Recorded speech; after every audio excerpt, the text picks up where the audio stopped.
আগের ব্লগটা কেমন লেগেছে বলো। পেটিকোট টাক করে রুম ক্লিন করেছিলাম, বলেছিলাম ওটা রুম ক্লিনিং এর পার্ট 1, এটা রুম ক্লিনিং এর পার্ট 2। আগের বারে পার্ট 1 শুধু ঘর ঝাড়ু করেছিলাম, এবারে ঘর আমি মুছবো, জিনিস নিয়ে চলে এসেছি। তো আগের বারে করেছিলাম petticoat tuck, okay, and now I am doing sari tucking video, okay. This সাদাটা নিচে ঝুলছে, শাড়ি টাক করলাম। দুটো দুরকম ভাবে করি, দুটোই রিকোয়েস্ট এসেছিল যে পেটিকোট টাক করেও ব্লগ করো আর শাড়ি টাক করেও ব্লগ করো। তো আইডিয়াটা মাথায় আসলো, যেহেতু ঘর ঝাড়ুও দিচ্ছি আর মুছছিও, তো একটাতে পেটিকোট টাক করে দিই, একটাতে শাড়ি টাক করে দিই, দুটো হয়ে যাবে। দাঁড়াও ফ্যানটা চালাই আগে, এতক্ষণ ফ্যান বন্ধ করে সব কাজ করছিলাম।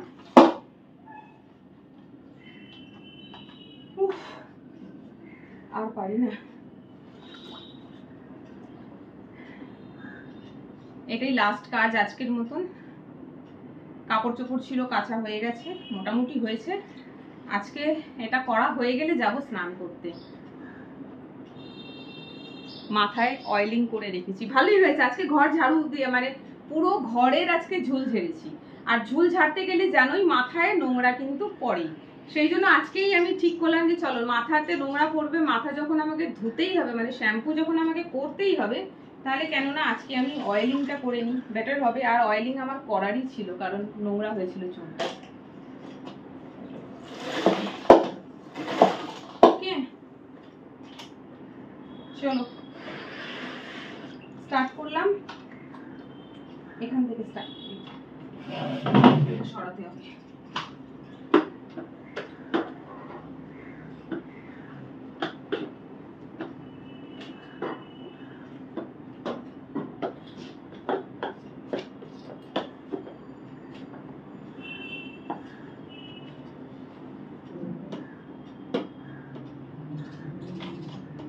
দাঁড়া না বাবা, পড়েই যাচ্ছে।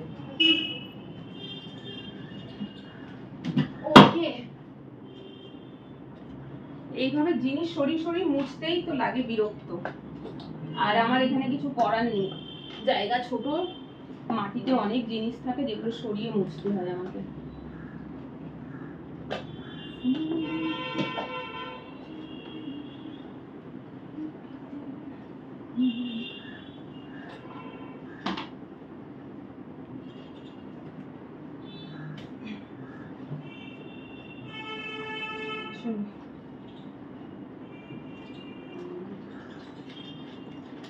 এটাতে ঘর মোছার এই একটাই সুবিধা, হাত হাত লাগাতে হয় না, ইজিলি হয়ে যায় সব।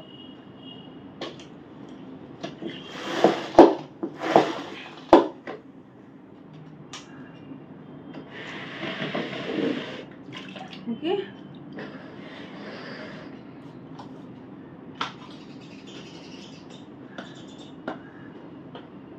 ফিনাইল দিয়ে ঘরটা আজকে মুছছি পরিষ্কার। নর্মালি রেগুলারই আমি ফিনাইল দিয়েই মুছি, আর মাঝে মাঝে একটু সার্ফ ইউজ করি, বিকজ আমার ফ্লোর হচ্ছে হোয়াইট কালারের। মাঝে মাঝে একটুখানি যদি তোমরা লিকুইড সোপ বা সার্ফ যাই হোক দিয়ে একটু পরিষ্কার করো, তাহলে সাদা হোয়াইট কালারের টাইলসও একটু হলেও নোংরা পড়ে, সেটা পরিষ্কার হয়ে যাবে। সেটা আমি খুব মাঝে মাঝে করি, মাসে একবার বা দুবার। আর ফিনাইল তো রেগুলার, যখনই ঘর মুছি তখনই ফিনাইল দিয়ে মুছি, আমার ভালো লাগে ফিনাইলের গন্ধ।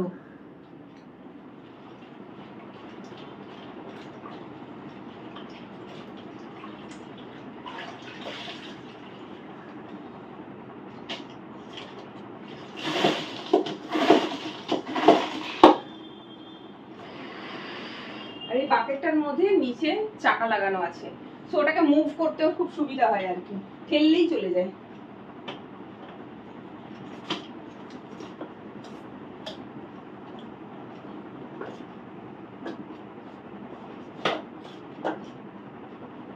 আজ সব জিনিস সরিয়ে সরিয়ে কাজ করতে হচ্ছে, সময় বেশি লাগছে, খাটনিও বেশি হচ্ছে।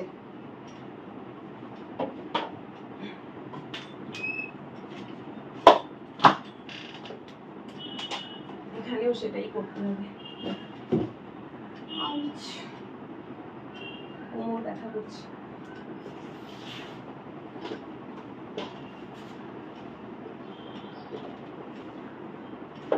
এখন এক ধরনের বেরিয়েছে না রোবোটিক, আগে ছিল ভ্যাকিউম ক্লিনার, এখন তো রোবোটিক বেরিয়ে গেছে, মানে রিমোটের সাহায্যে সমস্ত কিছু হবে, ও নিজে নিজেই কাজ করবে ঘুরে ঘুরে। দারুণ জিনিস। দেখি যারা বিদেশে থাকে তাদের বউরা বসে থাকে আর রোবটকে ছেড়ে দেয়। আমি অনেককে চিনি, আমার নিজের কেউ হয় না কি, মানে কাজের সূত্রে পরিচিত তারা আমার সাথে, তারা সব বিদেশ চলে গেছে বাইরে। আর বিদেশ মানেই বুঝতে পারছো আরামের লাইফ। তো তাদেরকে দেখি বউ সোফায় বসে আছে, টিভি দেখছে, টিফিন খাচ্ছে, ফোনে কথা বলছে, আর রোবটকে ছেড়ে দিয়েছে, সে রুম ক্লিন করছে। কি সুখ না। এই জন্যে মানুষ বিদেশে গেলে, বিদেশের স্বাদ একবার পেয়ে গেলে দেশে আর ফেরে না। দেশ তখন তাদের কাছে একটা টুরিস্ট প্লেস। আসবে 1 মাসের ছুটিতে, পেড লিভ, মাইনেও পাবো, ঘুরতেও আসবো, ঘুরবো আবার চলে যাব।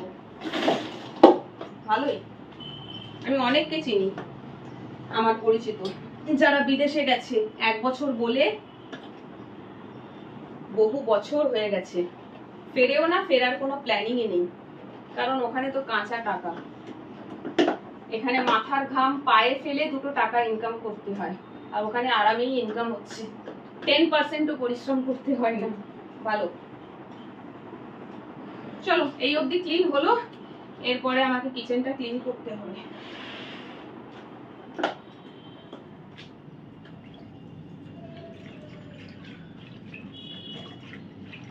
আমারই বাকেটটা 1 বছর হয়ে গেল, হ্যাঁ এখনো ভালোই আছে। মপ এখনো রয়েছে একটা সেট রাখা, যেটা ইউজই করা হয়নি।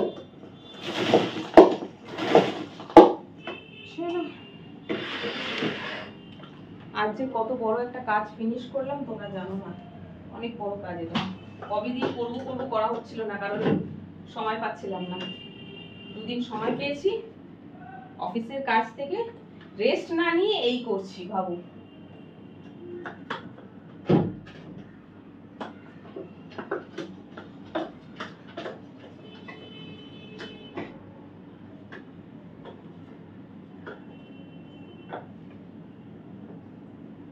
একদিক থেকে মুছবো, আর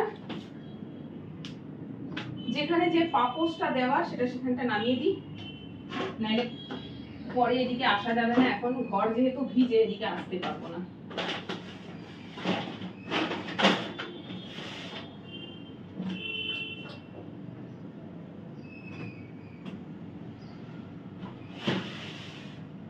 খিদে পেয়ে গেছে আমার, সিরিয়াসলি। আজকে দুপুরবেলা ঠিক করেছি ডিম, আলু সিদ্ধ, ঘি ভাত খাবো। আমার খুব জোর খিদে পেয়েছে আজকে, এত কাজ করছি সকাল থেকে, না খেয়ে খিদে পাবে না বলো তো?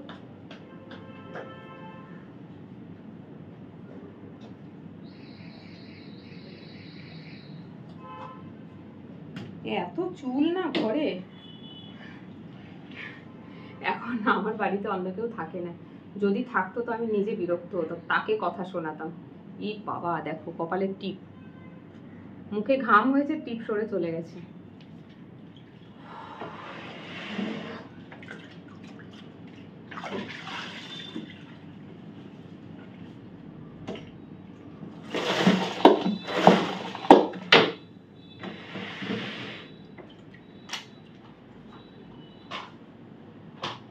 চলো 90% ডান।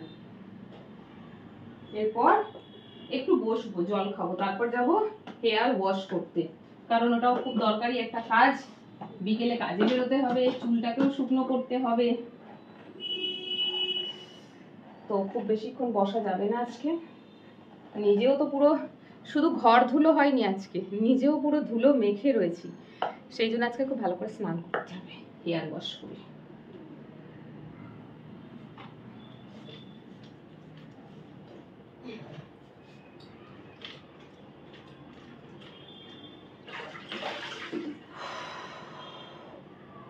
আর পারছি না।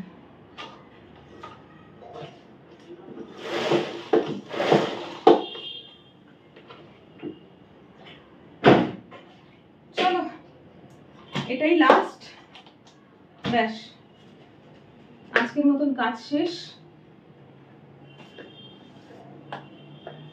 মনে হচ্ছে গিয়ে বিছানায় চিৎপাত হয়ে শুয়ে পড়ি, আমি আর পারছি না।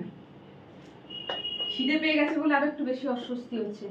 তো চলো, আর কি তোমাদেরই রিকোয়েস্ট ছিল শাড়ি টাক করে রুম ক্লিনিং ভিডিও, পেটিকোট টাক করে রুম ক্লিনিং ভিডিও, একটু আইডিয়া করে একটা ভিডিওর মধ্যে দুটো পার্ট দুরকম ভাবে করে দিলাম। এবার তোমরা ভিডিওটা দেখো, কেমন লাগলো কমেন্ট করে জানাবে। ভিডিও যদি ভালো লেগে থাকে সো ভিডিওটা লাইক করে দিও, কমেন্ট করে বলো কেমন লেগেছে। আর অন্য কোনো ভিডিও রিকোয়েস্ট থাকলে সেটাও অবশ্যই করো। সো চলো, আর কি অফ করছি ভিডিওটা, তোমরা দেখো কেমন লাগলো জানি। টাটা।